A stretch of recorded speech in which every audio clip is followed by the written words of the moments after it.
Hello, everyone. Welcome once again to A.O.S Academy's YouTube channel. Yeah, today we are going to be continuing with our Q&A sessions, and today we have a very wonderful and interesting question to actually answer for you. But before we start, kindly subscribe to this YouTube channel, hit on the notification bar to get notified anytime we drop a content, and like and share this video with your friends and family, especially those who are on the verge of jackpotting or relocating to Canada, and those who would like to actually source for funds, you understand, that would like to raise funds for their relocation process. So today the question we are going to be treating is actually centered on the reason why we have our upcoming webinar, the webinar titled Make Money and Migrate to Canada in 2023.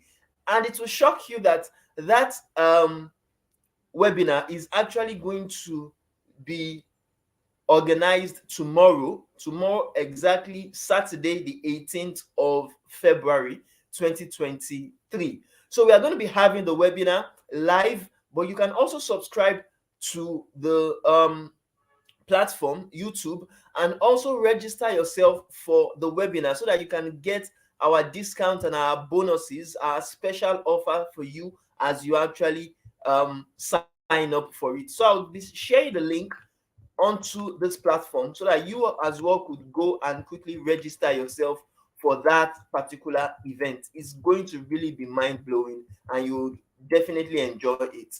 So as we know it, today we are going to continue with our Q&A sessions, which has been titled the Talk with A.O.S Q&As. And the question we are going to be treating today is going to be a very important question. The question that a lot of people, especially those who want to relocate to Canada, would definitely have in their minds, especially when they don't have monies or some fees to afford the expenses of relocation. So the first question is the question 172, which was asked by one of our attendees, and the person actually asked the question, what is the average cost to JAPA and how can I raise the funds? For many of you who don't know the concept of JAPA basically means, in the Nigerian terms, relocation. And relocation where exactly? Relocation to Canada. And this question was asked by Siyanbola Oluwagbemiga from Nigeria. And as I said, the question was extracted from our JAPA to Canada in 2023 webinar Q&As. So this question, as I said one more time, is a question that relates to what we are currently going to talk about in full details. In full details tomorrow, Saturday, the 18th of February 2023. So I've sent you the link of the upcoming webinar. Go on that link. Just don't go on it. Register yourself for that particular webinar. We are going to be having it tomorrow by 5 p.m. West African time, and for people in Canada, it's going to be by 8 a.m. Pacific Standard Time. Now, this question that was asked, that what is the average cost to JAPA, is a very important question that I would say that it depends on a lot of variables and a lot of factors.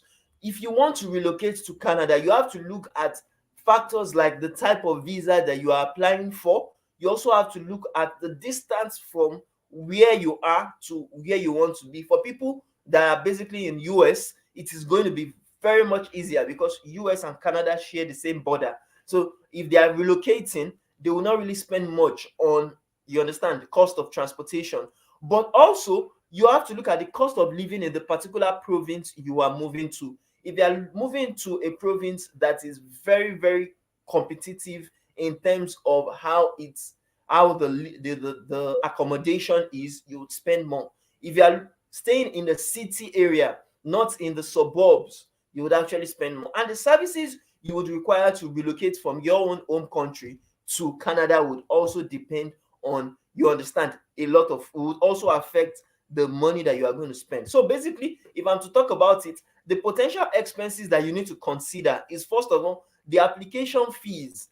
Application fees that would, a lot of people would register for different visas. We have the study permit, we have the work permit, we also have the permanent residency visa. So if you are going through maybe like the work permit, which is the temporary residency visa, it may be cheaper, especially when you have an employer who has given you a job offer, a valid job offer to process your relocation with.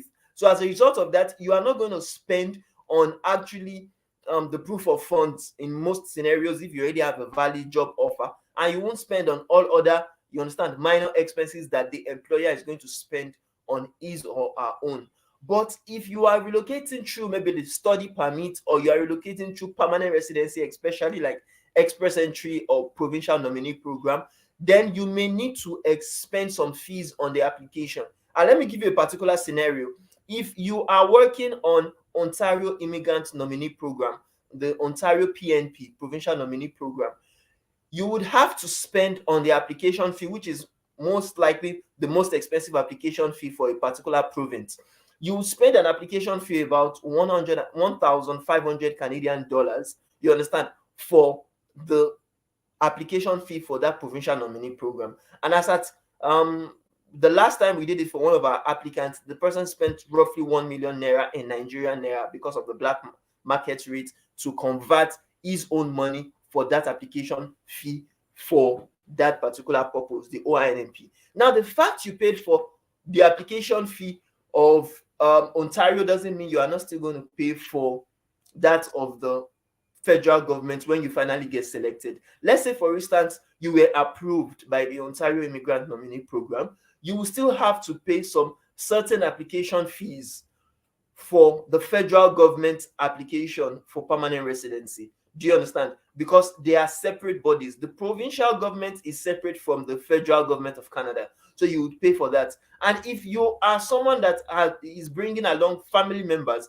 you may have to pay the accommodation, the application fee for some of your family members, especially the adults among them. Do you understand? And for even the children, you may have to pay some fees for the biometrics, some fee for medical examination, and even police certificates. Now, if you are going under the if you are going and you want to actually spend on transportation as well, you would spend on airfares. You understand? Airfares or shipping fees for your belongings. If you are going with some, because a lot of people, I see a lot of people online would go with not just a bag or two traveling bags. If you are going with lots of things from your own country, you may have to pay for importation. Do you understand? So you would actually have to pay for cargo or extra luggage, and that one is even after you get approved and your time, you have gotten that visa already and you're already relocating to Canada. Now, also, you have to look at accommodation. Accommodation is crazily expensive in the cities. So if you are going to a city, if you are relocating to a city in Canada, you would have to check the affordability. How can you actually afford the monthly expenses? It's not like Nigeria, for instance, where you pay for your accommodation on a yearly basis. In Canada, you pay it on a monthly basis. And most times we find out that even the money you pay in Nigeria for a month in a suburb, for instance, or in a locality, can be the same amount or even more that you would pay for just 1 month in Canada. So you have to look at it that, can you afford the money that you are meant to pay in a particular year in Canada? Can you pay it for just one particular month to live in Canada? And living expenses like feeding, like utilities, like all other things, clothing that you are going to need in order to get settled in Canada, you also have to afford it. We at A.O.S Canada IRC, we actually have a pre-evaluation process that we go through to assist those who want to know how much they would expend from the very beginning of the process of their immigration to the end. We have that pre-evaluation process we go through by asking people questions, because every applicant is different. We cannot just tell you that, oh, this is the particular amount you are going to spend without knowing your particular situation. Though the question you asked is the average cost to JAPA. For a single person, that person, based on our own findings and our own experience, one person can actually spend roughly 5 to 6 million naira to JAPA to relocate to Canada. A person that is going with his or her spouse can spend roughly like 7.5 million naira to relocate to Canada on an average basis, without saying the peculiarities of each and every one of them. And if you are going as a family of 3 or 4, 9 million, 10 million, 12 million, like that is how much that would be expended in that person's application with his own family member. Now, that is different. That um the number I'm quoting now is that of the permanent residency. If someone is going on their study visa, he may be spending more millions of naira, tens of millions of naira to actually relocate. You understand? Either himself or with his or her family members, because to relocate to Canada under the study route is way more expensive, except you actually get a scholarship. Now, that brings us to the next part of the question. The question also states that how can I raise the funds for relocation? I'll take it that, okay, the person that asked the question, Mr. Siyanbola or Oluwagbemiga, doesn't really have the funds to relocate. So he's looking for ways to actually source for the funds to assist him to relocate. And that's the reason why, once again, we actually have our webinar session coming up. The webinar titled Make Money and Migrate to Canada in 2023. So you could actually go on the link that is showing on your screen now to register for that particular event. It's coming up tomorrow, and I don't want you to miss it, because if you have questions related to the money that you are going to spend, how you are going to raise that money, that is what this particular webinar is going to enlighten you about. It's coming up tomorrow, Saturday, the 18th of February 2023 by 5 p.m. West African time and 8 a.m. Pacific Standard Time. Now, moving on, he was asking about how can we afford it? How can you afford it? I'll give you some basic ways you can afford it now, and would elaborate on these ways and give you ideas on how you can go about it during the webinar. Now, if you want to raise money for your relocation, you can have different options. You can go through different options. The regular way people know that they could actually use to relocate to Canada and afford the money is saving their money. That's very, very easy.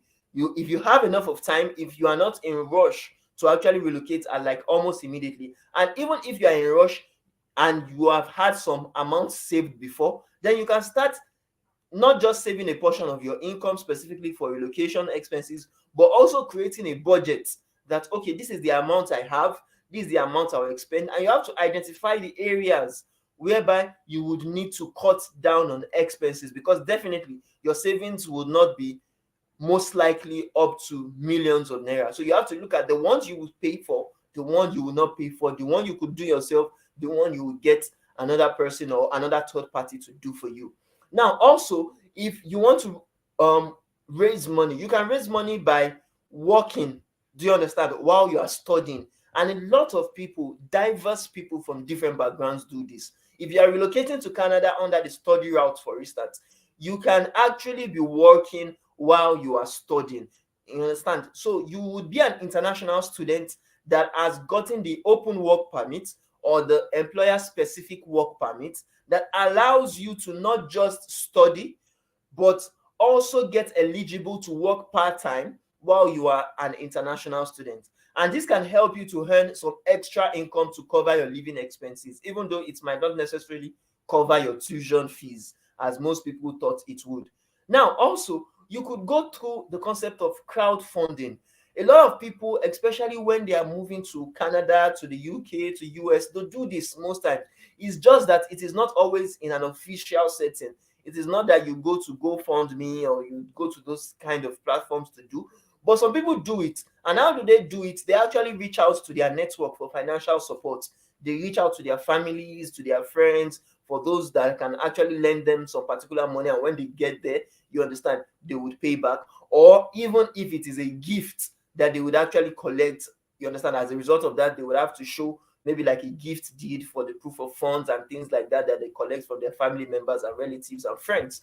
Now, another way you could go about it, we have entered it in the crowdfunding aspect, is loans.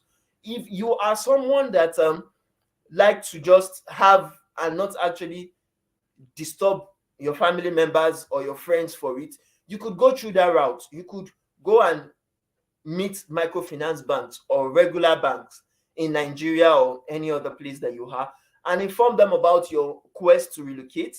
And a lot of them have good credit scores, and they could make you eligible. That if, for instance, you have good credit scores and you as well, you are someone that has a kind of asset down to show that yes, you would definitely refund or pay back their loan, then you could become eligible for a personal loan to cover your relocation expenses. And also, I would always advise any loan you are collecting, try to look at the terms and conditions, try to look at the interest rates before you take up a loan. Some loans are interest free, but even in the concept of interest free, there are still some salient information that you would see that they may just cover the concept of interest and collect maybe like application fees from you. So you have to actually know the terms and conditions and know what you are getting into. And the last part I will talk about in this session, while you come attend our webinar next tomorrow, so that we can actually elaborate on this and give you more information, is through grants and scholarships.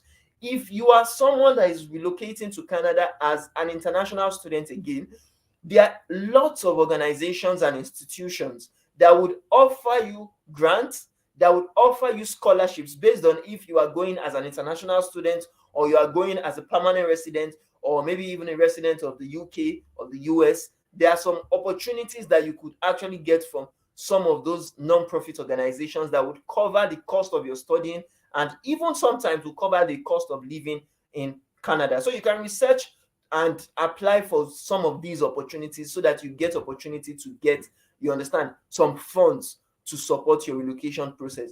In all, I would like to always say that it's very, very important for you to research your options and plan your relocation to Canada. Don't just follow the crowd. Don't just say because one person got this, I want to follow that person without knowing what you are getting into. You have to be careful about the kind of resources and the kind of people you follow when it comes to relocating abroad, in order to ensure that you have enough funds to cover your expenses. You are able to pay back, because some people have gone into debt that they can never pay back, even 3-4 years while they are still in Canada. So you have to be careful that you would have a smooth transition from your own country to Canada, and you will not be burdened. You will not have so much financial burden on you that will not make you enjoy the transition process. So thank you very much. I do hope you got value from that. Please, once again, I would invite you, I'm using this opportunity to invite you to our upcoming Canada immigration webinar, which is titled Make Money and Migrate to Canada. I'm sharing the link on the screen right now. If you have not reserved your seat, please quickly go and click on the link in this live comment. Click on the link before all the free seats are actually taken. Once you click on the link, tomorrow by 5 p.m. West African time and 8 a.m. Pacific Standard Time, we are going to be elaborating on what we talked about today. We will talk in detail how you as a person can actually afford your relocation, or how you can even afford your relocation using what we know as OPM, which is the other people's money. You can actually relocate using basically 2 to 3 different ways. You can use your own funds, you can use funds of relatives or friends or families, you can use funds of other people or other organizations. So we are going to be showing you in detail, explaining to you in detail in that webinar session how you could do it without actually even spending much, without having sleepless nights, without you understand, taking financial burdens that are more for you to bear. And I would also show you how you can actually work to get your own funds to self-sponsor yourself. So it is not a webinar that you would want to miss. Click on that link either in the comment section or type it out from the screen and register for that particular event. Tomorrow, Saturday, 18th February 2023, we are going to be explaining in details how you as a person can actually self-sponsor yourself to relocate to Canada through any route, be it the study permit route, the work permit, or the permanent residency, even the visitor visa. And we have a lot of, you understand, content we are going to cover tomorrow that would really help you make that decision. So thank you very much. If you did get value from this Q&A session, subscribe to this YouTube channel, hit on the notification bell to get updated anytime we drop a content, and like and share this video. It is an invitation also for people who want to actually know how to afford their migration process. So also share with your friends and family and people you care about that would actually want to attend this kind of webinar and learn from us. Thank you very much once again, and we do hope to see you in the next Q&A session. We are not going to have any Q&A session tomorrow. Tomorrow is strictly for our webinar session. So attend the webinar. It's also going to be hosted live. We are also going to have a live session on YouTube while we are actually, you understand, educating ourselves on the webinar. But it is only those who register via the Eventbrite link that will have opportunity to get our discount offers. So please register yourself and also tell your friends and family about it. Thank you very much once again, and bye for now.